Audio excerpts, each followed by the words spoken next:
Good morning. I'm going to show you all a day in my life. So I woke up, FaceTimed my nephew. Happy birthday! He turned 1 year old today. And then I checked the weather. Finally decided to get up and get ready for the day. So I washed my face with this Tula cleanser, which I'm obsessed with. And then I decided to straighten my hair for the day, even though the humidity sort of undoes all my work. Then I do my skincare, love this Neutrogena moisturizer, rub it all over my face and onto my neck, making sure that I'm rubbing it upwards. Then I use a rose roller to blend it all out. Use this primer, this foundation, and I put it on a damp beauty blender.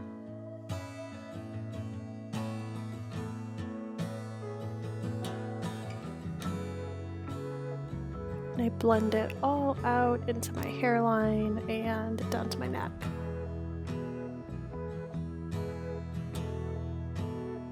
I use this concealer, focusing just on like the outer corners of my eyes for a more lifted look. And some spots on my chin. Then I use this setting powder.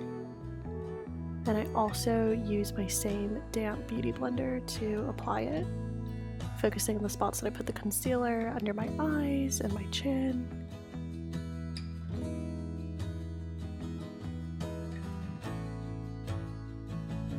And then I use this bronzer, focusing just on my cheekbones, my jawline, and then my forehead.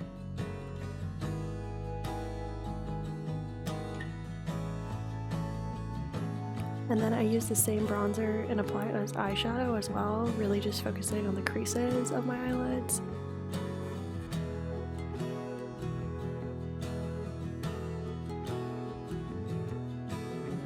And then after I've applied some blush, which I forgot to show, I take a big fluffy brush and blend everything all out so there's no harsh lines. Then I use this darker colored eyeshadow as top liner because it's very forgiving and it's okay if you make a mistake. Unlike liquid eyeliner, that I use this eyebrow gel by Anastasia Beverly Hills. And finally this mascara, having a really hard time focusing. And that's the final look. Then I head over to my room, pick out my outfit for the day. This shirt was actually thrifted from a Goodwill in Orlando with my sisters. These pants are from H&M, and then I just have these chunky loafers, which are Steve Madden. And then the most important part of getting ready is smelling good, so thank you so much to Dossier for sending me this perfume. I'm actually working with them for this portion of the video. So I chose the scent Floral Honeysuckle, which is inspired by Gucci's Bloom scent, and it smells so much like it is actually wild. I love the packaging, love the magnetic top, love how simple it is. So Dossier is actually a really cool company because they inspire all of their perfumes from luxury scents, but they cut out all of that infamous brand tax, so you pay significantly less. Instead of paying anywhere from $50 to $280 in retail for one of those expensive perfumes, you can pay as low as $39. Something else that is great about this company is that they do free returns and exchanges forever. No questions asked. You are able to return your perfume if it's not satisfying you within the return period. And I think that is such an awesome feature because it is risk-free buying. I also think that these perfumes would make such great gifts. You can sort your search by women or men or unisex, and I am so excited to try future scents. And they are always adding new scents and taking suggestions for new scents to add to their collection. So I actually have a discount code for you guys, and it can stack on top of the pre-existing welcome offer. So the welcome offer gives you 20% off, and my discount code gives you 10% off, adding up to a 30% off offer. And there's really great bulk offers as well. If you purchase up to 3 bottles, you can get a 25% discount and free shipping. So take advantage of this code. It is valid until October 15th. Thank you so much, Dossier. Then after I get ready, I go ahead and make some coffee. These are the pumpkin pods from Nespresso, and they are incredible.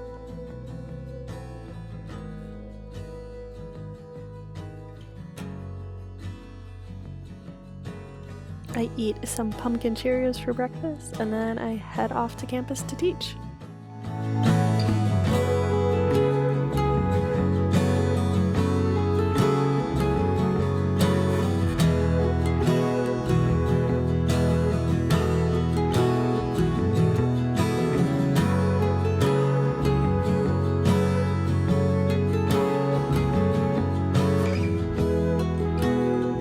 Hello, happy Wednesday. Welcome to a day in my life as a PhD student at Indiana University. So if you're new here, my name is Sarah. I am in my 4th year of my program. I study English, rhetoric and composition, writing studies, writing centers, feminism, all of that good stuff. So I look a little disheveled because I just finished teaching, and campus is like a lot hotter than I thought it would be. It was like raining this morning, so I wore like a long sleeve shirt even though I was gonna wear a dress and pants. But now I'm like, whew, I'm sweaty walking back. I also spilled my coffee on the desk in the classroom at the very end. So I had to like run to the bathroom, get some paper towels and clean it off, and I was trying to beat the next teacher there because I didn't want to like be rude and leave spilled coffee, and I beat them there, so that's good. And these shoes are just giving me blisters, so having a little bit of a moment right now. But it is 12:20. I do want to run through what I did in class because I feel like that might be interesting for some of you all who also teach first year writing and want some ideas for lesson plans. So I will go ahead and do that when I can get my PowerPoint and my lesson plan pulled up at home, because I'm currently in a parking garage with a box that I still need to bring to Goodwill. I'm just so lazy. I am going to drive home, change out of these sweaty clothes, take these shoes off that are giving me blisters, and then I will probably go to a coffee shop and do some work later on. And of course take you guys with me.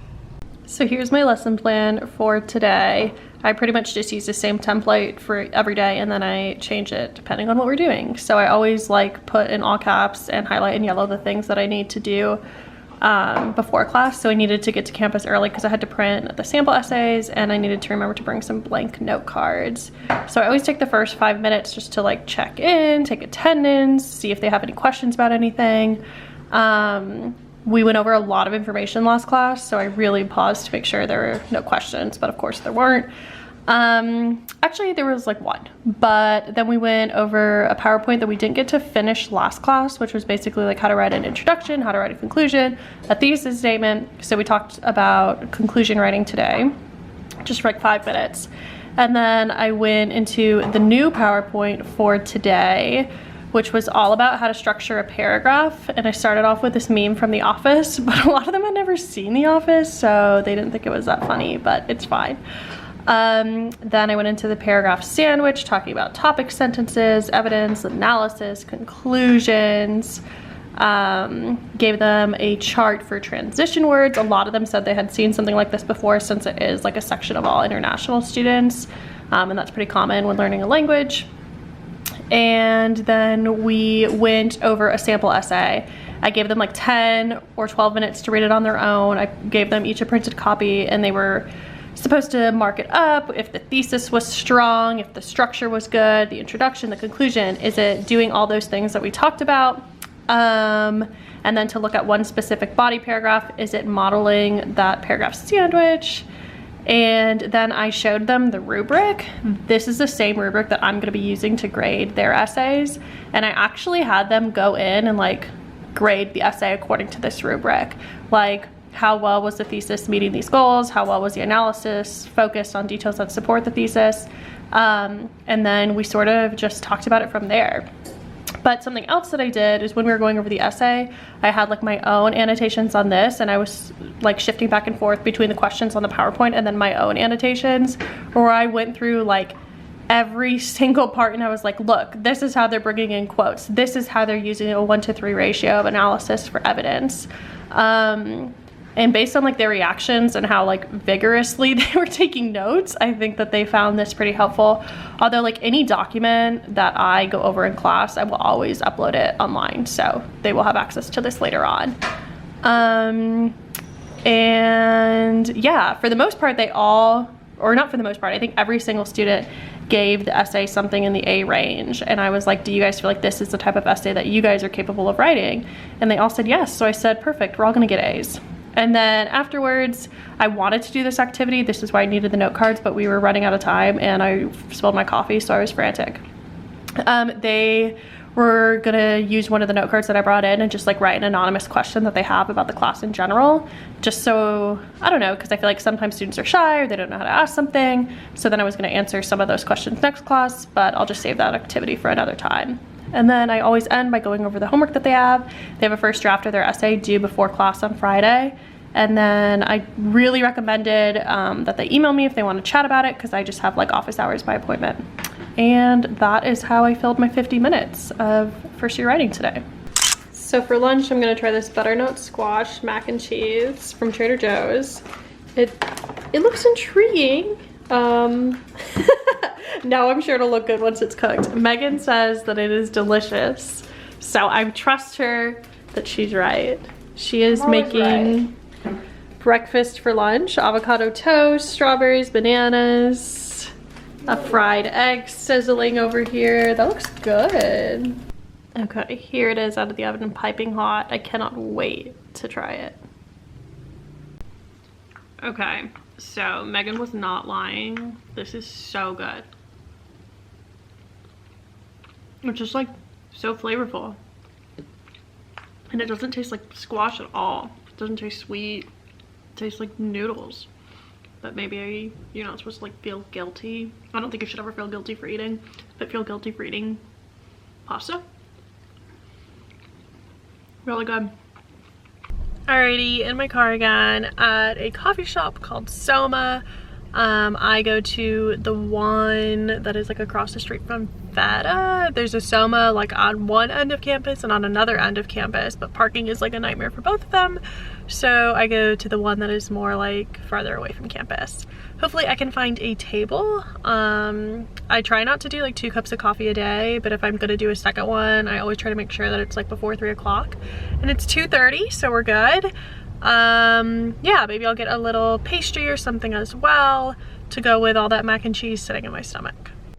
So what I'm going to work on today is, I don't even know what to call it, I guess like a cheat sheet sort of.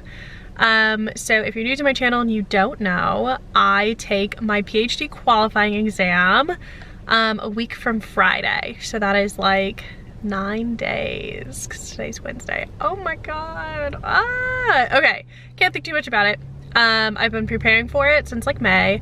What my PhD qualifying exam consists of is reading 100 texts that I selected that serves 2 purposes. One, to show that I have knowledge of the evolution of the field of rhetoric and composition, and the second to help me like carve out what my specific interests are, what conversations I want to contribute to. So I have been working my way through these texts. Some are books, some are articles, some are edited collections. One is a speech by a keynote speaker. People are like watching me vlog and I'm a little embarrassed. Hang on. Okay, back at it. And I have been working my way through them, knowing their main points and stuff. But for the things that I read in May, I'm like, it is September. I cannot remember what that is. So I've tried to take notes. I've been making note cards, identifying common themes between everything. So a lot of the themes that have emerged are feminism, expressivism, writing pedagogy, specifically for the writing classroom, and then like emotion and embodiment. And I can like overlay a clip here of showing like all the symbols that I use for my note cards and stuff like that. And so now what I'm going to do is we are allowed to bring some notes into our exam with us. So I reorganized my reading list. Before I had it in 3 sections. Now I've organized it into many more subcategories. So within rhetoric, I have like defining the scope of rhetoric, the rhetorical situation, pre-contemporary rhetoric, people who speak back to like the problems of pre-contemporary rhetoric, namely that it's like white, male, heteronormative. And then I broke down writing pedagogy into like writing center pedagogy, writing classroom pedagogy, writing program administration, anti-racist pedagogy. And then I have a whole section for like, I call it opening out. That is some language that one of my professors, someone who is the 3rd member on my committee, used of the way that we sort of expand and develop the field is to take where we are and to push it out, to take where we are, open out. And I just really like that metaphor. It's really simple. It is really meaningful to me. And so I have methods for opening out. One is feminism, one is anti-racism. I have translingualism and languaging. So now what I'm going to do is I'm going to, for each text, just write 1 to 2 sentences. So during my exam, if I want to speak about a text but I'm blanking and I can't remember details, I can just turn to it really quickly and say, oh yeah, in Rhetorical Listening by Krista Ratcliffe, she touches on this, this, and this.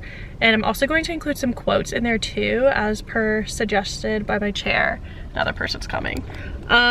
Because I really work well off of quotes. So let's go get to it.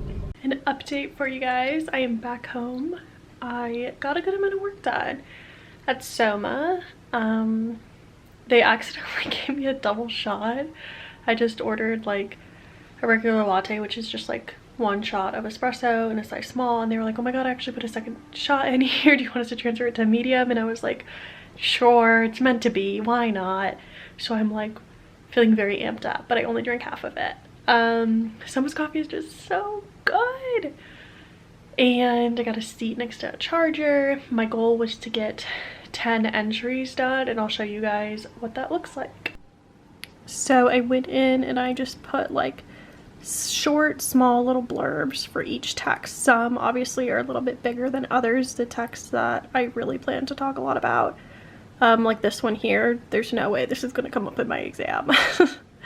And it was pretty easy because when I read these, I took notes on Notion, which I have another vlog that talks all about how I'm using Notion.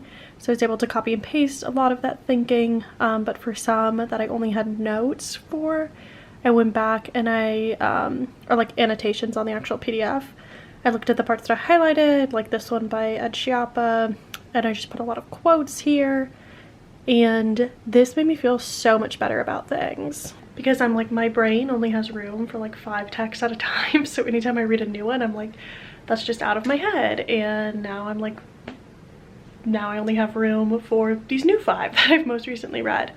But like in going back looking at my notes and stuff and in making those like little blurbs, I was like, wait, I know a lot more than I think I do. My brain was already starting to like make connections between things. So I'm feeling pretty good so far.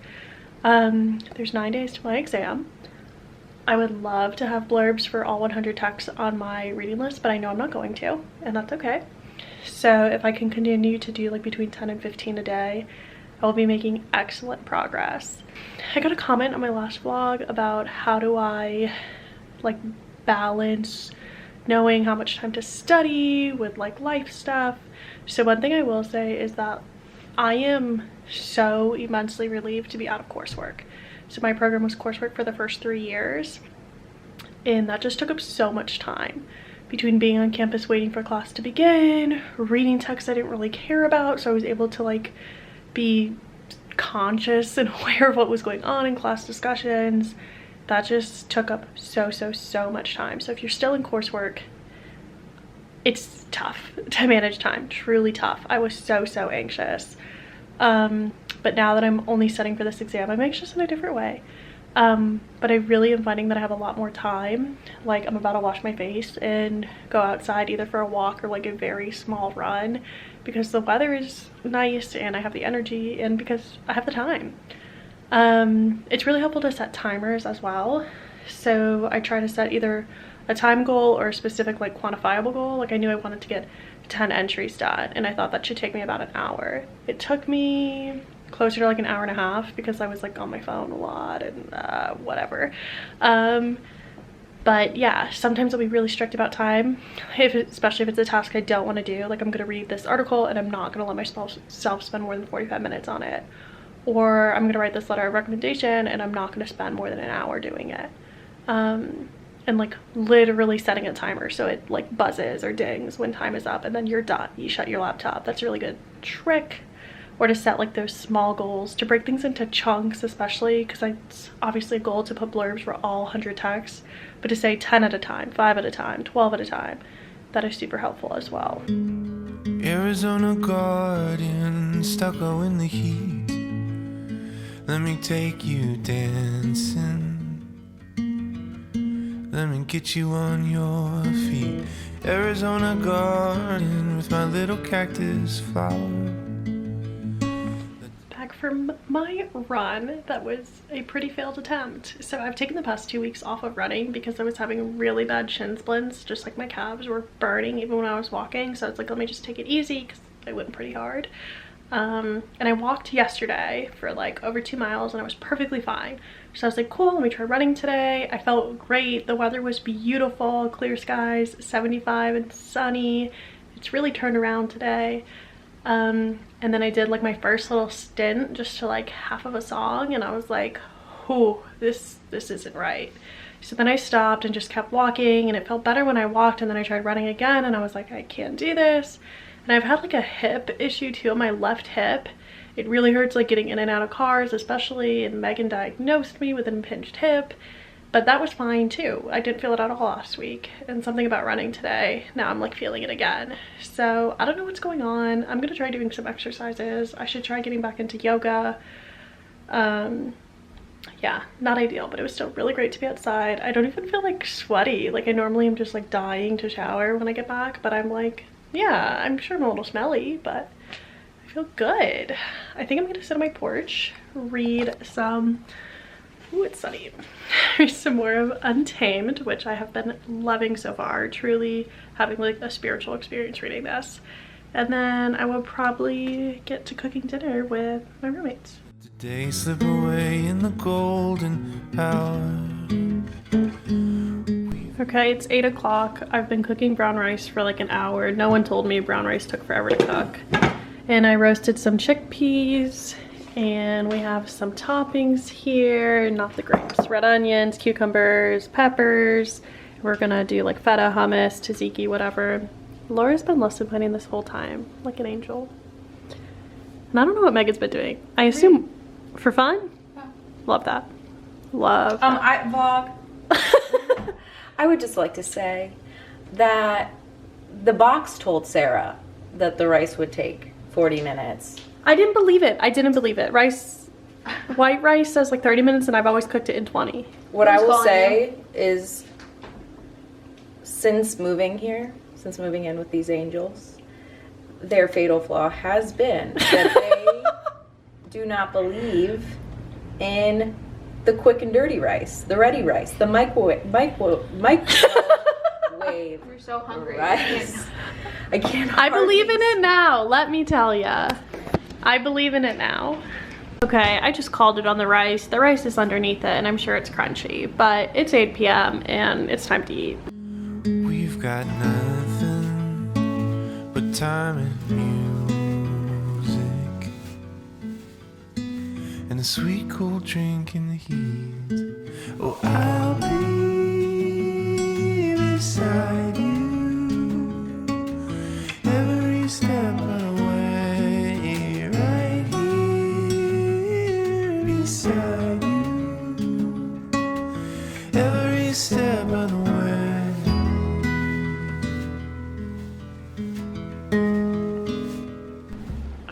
It is 10:15 now. We finished watching Bachelor in Paradise from yesterday. We sampled all the cookies. We love to just like cut them in fours and each take a bite and sort of like rank them all. Pumpkin chocolate chip was very disappointing. It didn't taste like pumpkin at all.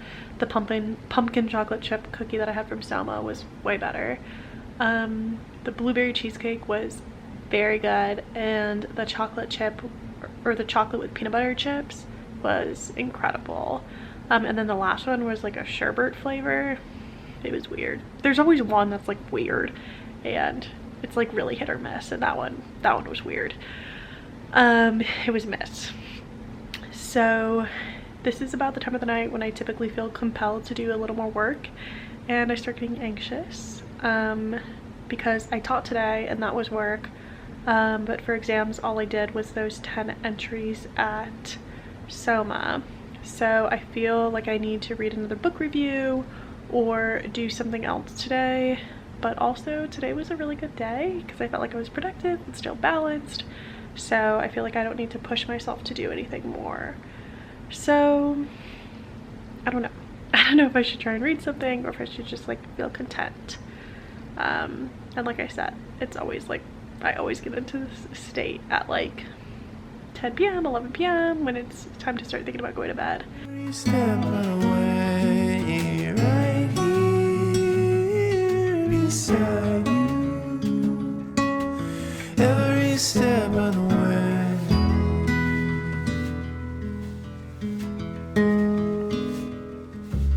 Prickly pear in a sandy bed, holding you heals me. 10:42, went ahead and picked out my outfit for tomorrow since I have to be at work at 10, meaning I have to leave the house around 9:30, which is slightly earlier than normal for me. Did my skincare routine. I'm really only using like 2 products that night for the most part. Both are serums from The Ordinary. One is Buffet, which I go through phases. I don't really know if it does anything. The other one is lactic acid, which I definitely think does something. I have a lot of bumps on the side of my face here, just like clogged pores, just irregularities in general. And I think that lactic acid really smooths out my skin. And I already took some melatonin, so I'm gonna lay in bed. I would love to like be in the mood to read a book right now, but I'm not. So I think I'm gonna watch a show. I'm watching like a million different things right now. I'm watching Only Murders in the Building on Hulu, but mixed feelings about it. I wanna like it, but I don't think it's that great. I don't know, I find myself getting distracted. I just started Veep on HBO Max. I was watching Orange is the New Black, and now I'm kind of like, it's really heavy before bed. So if you have any good recommendations for just like a light 30-minute show before bed, let me hear it. Yeah, on that note, I'm gonna end off the vlog here. Thanks so much for watching this day in my life. And I hope that it was enjoyable, entertaining, informative, whatever you were looking for. If you have any questions, feel free to leave them in the comment section, and I try to respond to all of them. And I'll see you guys in the next vlog. Bye. Every step of the way.